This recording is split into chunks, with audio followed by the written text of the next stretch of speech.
ইদানিং দেশের কোনো না কোনো স্থানে সর্বোচ্চ তাপমাত্রা 40 ডিগ্রি স্পর্শ করছে বা পার হচ্ছে। রোদে বেরোলেই গা জ্বালা করছে, ছায়ায় বসে থেকেও আরাম নেই, কারণ বাতাসও গরম। বারবার তৃষ্ণায় গলা শুকিয়ে যাচ্ছে। বিশেষ করে শিশু ও বয়স্কদের এ সময় ঝুঁকি বেশি। এই তীব্র দাবদাহে শরীরের তাপ নিয়ন্ত্রণের ক্ষমতা নষ্ট হয়ে যেতে পারে।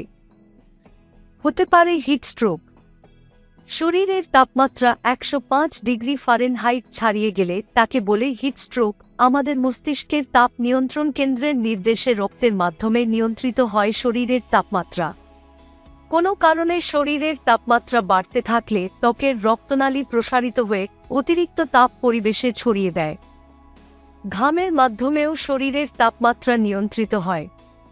কিন্তু প্রচণ্ড গরম ও আর্দ্র পরিবেশে বেশি সময় থাকলে বা পরিশ্রম করলে শরীরের স্বাভাবিক তাপ নিয়ন্ত্রণ করার ক্ষমতা অকেজো হয়ে পড়ে।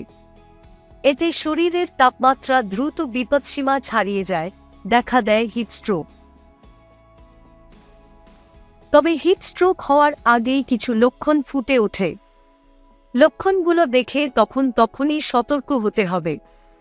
হিটস্ট্রোক হওয়ার আগে শরীরের মাংসপেশিতে ব্যথা হয়, শরীর দুর্বল লাগে, গা ঝিমঝিম করে এবং প্রচণ্ড পিপাসা পায়।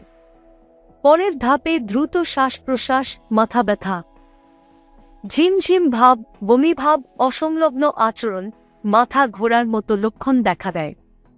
এই দুই ক্ষেত্রেই কিন্তু শরীরের তাপ নিয়ন্ত্রণ ঠিক থাকে এবং শরীর খুব ঘামতে থাকে। এই সময় সচেতন হলে হিটস্ট্রোকের চূড়ান্ত অবস্থা এড়ানো সম্ভব। এ সময় অবহেলা না করে দ্রুত ব্যবস্থা নিলে হিটস্ট্রোকের ঝুঁকি কমানো যায়।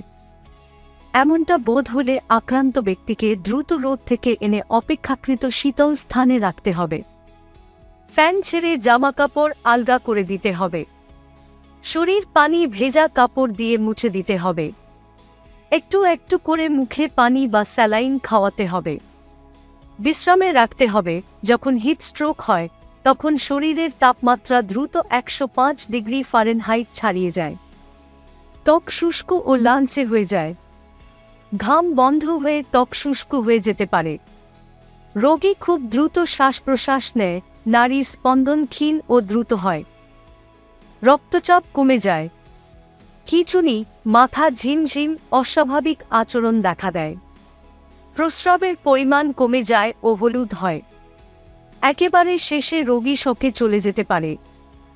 প্রচণ্ড গরমে ও আর্দ্রতায় যারা বেশি সময় ধরে কাজ করছেন, এমন যে কারো হিটস্ট্রোক হতে পারে। তবে কিছু কিছু ক্ষেত্রে হিটস্ট্রোকের আশঙ্কা বেড়ে যায়, যেমন শিশু ও বৃদ্ধদের তাপ নিয়ন্ত্রণ ক্ষমতা কম থাকায় তাদের হিটস্ট্রোকের আশঙ্কা অনেক বেশি। যারা দিনের বেলায় প্রচণ্ড রোদে কায়িক পরিশ্রম করেন তাদের হিটস্ট্রোকের ঝুঁকি বেশি, যেমন কৃষক, শ্রমিক, রিকশা চালক, দিনমজুর, নির্মাণ শ্রমিক ইত্যাদি। পানি শূন্যতা হলে অর্থাৎ পানি কম পান করলে হিটস্ট্রোকের ঝুঁকি বাড়ে। শরীরে অত্যধিক ঘামের মধ্যে পানি ও খনিজ বেরিয়ে যায়। কিছু কিছু ওষুধ হিটস্ট্রোকের ঝুঁকি বাড়ায়, বিশেষ করে যারা ডাইউরেটিক গ্রুপের ওষুধ খান। সতর্ক থাকবেন কিভাবে? গরমে যেহেতু ঘামের মাধ্যমে পানির পরিমাণ কমে যাচ্ছে, সেহেতু প্রচুর পরিমাণে পানি খেয়ে শরীরকে হাইড্রেট করতে হবে। ইলেকট্রোলাইটের ঘাটতি মেটাতে পানির সঙ্গে ওরসালাইন মিশিয়ে নিতে হবে। না হলে ঘরোয়া পদ্ধতিতে 4 টেবিল চামচ চিনি ও 1 চামচ লবণ 1 লিটার পানিতে মিশিয়ে ব্যাগে রাখুন। ঘন্টায় ঘন্টায় এই পানি পান করতে থাকুন। পানির পাশাপাশি ফলের জুস, লেবু, বেল, তরমুজ খেতে পারেন। তবে রাস্তার কেনা জুস না খাওয়াই ভালো। কিডনি ও প্রেসারের রোগীরা চিকিৎসকের পরামর্শ মতো পানি পান করুন। গরমে সুতি কাপড়ের হালকা রঙের ঢিলেঢালা পোশাক পরুন। আঁটসাঁট পোশাক থেকে শরীরকে রেহাই দিন। ফুলহাতা জামা বা কাপড় ব্যবহার করুন, যাতে শরীরের বেশিরভাগ অংশ ঢাকা থাকে। নরম কাপড়ের অন্তর্বাস ব্যবহার করুন, এতে দ্রুত ঘাম শুষে নিয়ে আপনার শরীরকে ঠান্ডা রাখবে। বাইরে বেরোলে অবশ্যই ছাতা, টুপি, সানগ্লাস ব্যবহার করুন। ঘন্টায় ঘন্টায় ঠান্ডা পানি দিয়ে হাত মুখ ধুয়ে নিন। সঙ্গে ভেজা টিস্যু, ওয়েট ওয়াইপ রাখতে পারেন। ত্বক অনুযায়ী সঠিক সানস্ক্রিন ব্যবহার করুন। যাদের ত্বক বেশি স্পর্শকাতর তারা প্যারাবেন কিংবা অক্সিবেনজোল জাতীয় কেমিক্যালযুক্ত সানস্ক্রিন এড়িয়ে চলুন। টাইটানিয়াম ডাই অক্সাইড বা জিঙ্ক অক্সাইড জাতীয় উপাদান থাকা সানস্ক্রিন সেনসিটিভ ত্বকের জন্য উপকারী। এই উপাদানগুলো সূর্যের তাপ থেকে ত্বককে রক্ষা করে। বাইরে যাওয়ার অন্তত 30 মিনিট আগে মেখে নিন। সম্ভব হলে 2 ঘন্টা বাদে আরও একবার মেখে নিতে হবে। গরমের সময় ফাস্ট ফুডকে না বলুন, কেননা এতে থাকা অতিরিক্ত লবণ ও তেল গরমে আপনার শরীরকে আরও বেশি ক্ষতি করবে। বাইরের খোলা খাবার গ্রহণ থেকে বিরত থাকুন।